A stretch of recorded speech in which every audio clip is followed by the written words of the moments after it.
Kita masuk lebih jauh lagi Bapak Ibu sekalian, setelah konsep ta'aruf dalam Islam adalah tata cara pernikahan Islami. Ini tidak kalah pentingnya juga untuk difahami. Ada 5 hal yang harus difahami dalam pernikahan Islam.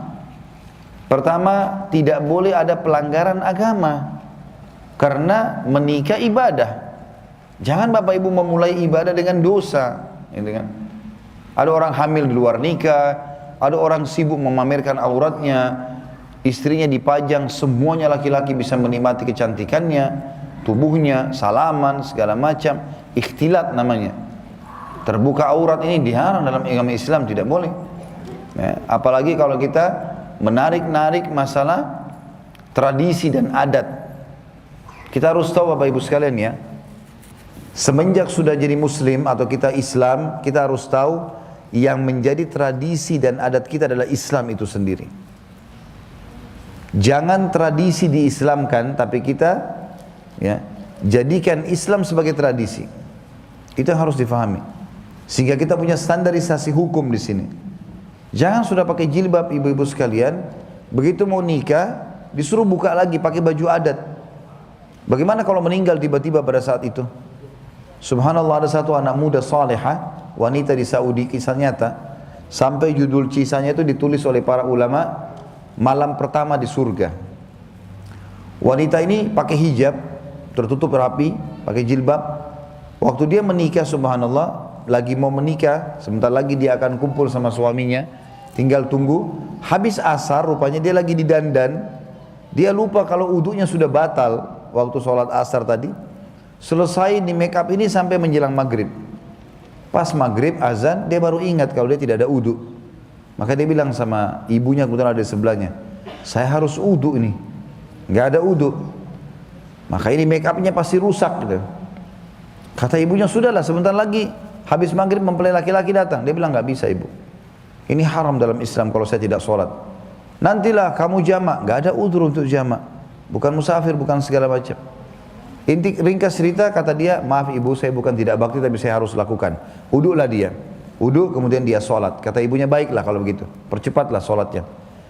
Sementara dia sujud di rakaat pertama Bapak Ibu sekalian, lama nggak angkat-angkat kepalanya si perempuan ini. Ini kisah nyata. Ibunya sampai bilang, ayo nak, cepat nak. Dia tetap saja sujud, terus saja begitu. Karena sudah lama, sampai mendekati setengah jam, maka ibunya penasaran. Didekati, begitu disentuh anaknya jatuh, ternyata sudah meninggal dunia. Meninggal dalam keadaan husnul khatimah, sujud kepada Allah dan tidak membuka auratnya yang Allah larang, gitu kan? Jadi jangan mulai pernikahan dengan hal yang haram. Berapa banyak kaum muslimin di Indonesia memulai pernikahannya dengan musik yang luar biasa, datang penyanyi-penyanyi yang terbuka auratnya. Berapa banyak orang yang hadir di gedung, berapa banyak dosa yang dia panen. Kenapa tidak berpikir ke sana? Harusnya difahami nih Bapak Ibu sekalian, jangan ada kemaksiatan, jangan mulai dengan dosa, ini ibadah ya. Yang kedua, harus ada walinya perempuan. Tidak sah pernikahan wanita siapapun tanpa izin wali, dan walinya adalah ayah kandungnya. Kalau ayah kandung sudah meninggal, baru boleh pindah ke pamannya atau saudara-saudara ayahnya. Kalau sudah tidak ada, baru pindah ke saudaranya dia. Kalau dia janda punya anak sudah balik, maka boleh anaknya menjadi walinya. Sesuai dengan sabda Nabi SAW, ayyam imra'atin ankahat nafsaha bighairi idni waliyuha fanikahuha batil, batil, batil. Wanita manapun yang coba-coba menikahkan dirinya tanpa izin walinya, nikahnya batal, batal, batal. Kecuali walinya dalam kondisi kafir atau dalam satu keadaan, yang melamar si wanita laki-laki yang sangat soleh, lalu ayahnya si wanita ini fasik, artinya orang yang jauh dari agama. Dia larang anak perempuannya nikah sama laki-laki ini karena mungkin dianggap sudahlah, nggak penting solehnya, yang penting dia kayanya, yang penting dia begininya. Dia tolak orang soleh. Maka di saat itu boleh pindah ke wali hakim. Kalau kita pemerintah, kita tentunya ada di KUA dengan istilah wali hakim. Tapi kalau enggak boleh sama sekali. Harus izin. Termasuk hati-hati ibu-ibu sekalian, saya dengar ini sering disebar di masyarakat kita. Janda juga tetap butuh wali.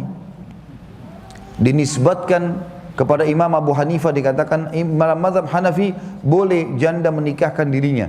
Ini pendapat kedua dari Imam Abu Hanifah, itu pun sangat lemah. Pendapat beliau yang paling kuat adalah tetap pakai wali. Karena wali itu fungsinya sebagai pendukung dan pembela ibu. Jadi seperti misalnya kalau laki-laki lagi mau nikah nih, kemudian dia lihat, kami laki-laki sini kalau lihat di belakang ibu ada walinya, ada ayahnya, ada pamannya, laki-laki itu seperti menghadapi laki-laki yang lain tahu, oh ini ada pembelanya. Seperti itulah. Jadi jangan terbawa dengan tanda kutip arus kebodohan di sini, menikah tanpa wali, dan ini membatalkan pernikahan kata Nabi SAW.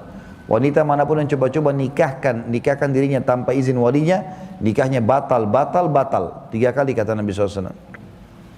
Yang ketiga, harus ada mahar. Dan mahar artinya adalah harta yang diberikan oleh laki-laki untuk sahnya nikah itu. Dan ini makin sederhana makin bagus. Sebagaimana sabda Nabi SAW, aktsaruhunna barakah, akaluhunna mahra. Wanita yang paling banyak berkahnya, yang paling sedikit maharnya. Jadi ini di Indonesia sudah diamalkan dunia perangkat sholat, Quran dan seterusnya. Ini termasuk mahar yang sangat baik ya. Bedakan antara mahar dengan uang yang diberikan untuk acara, itu beda, itu bukan mahar. Jadi kalau acara boleh laki-laki perempuan saling bantu-membantu, tapi mahar yang diletakkan pada saat akad nikah.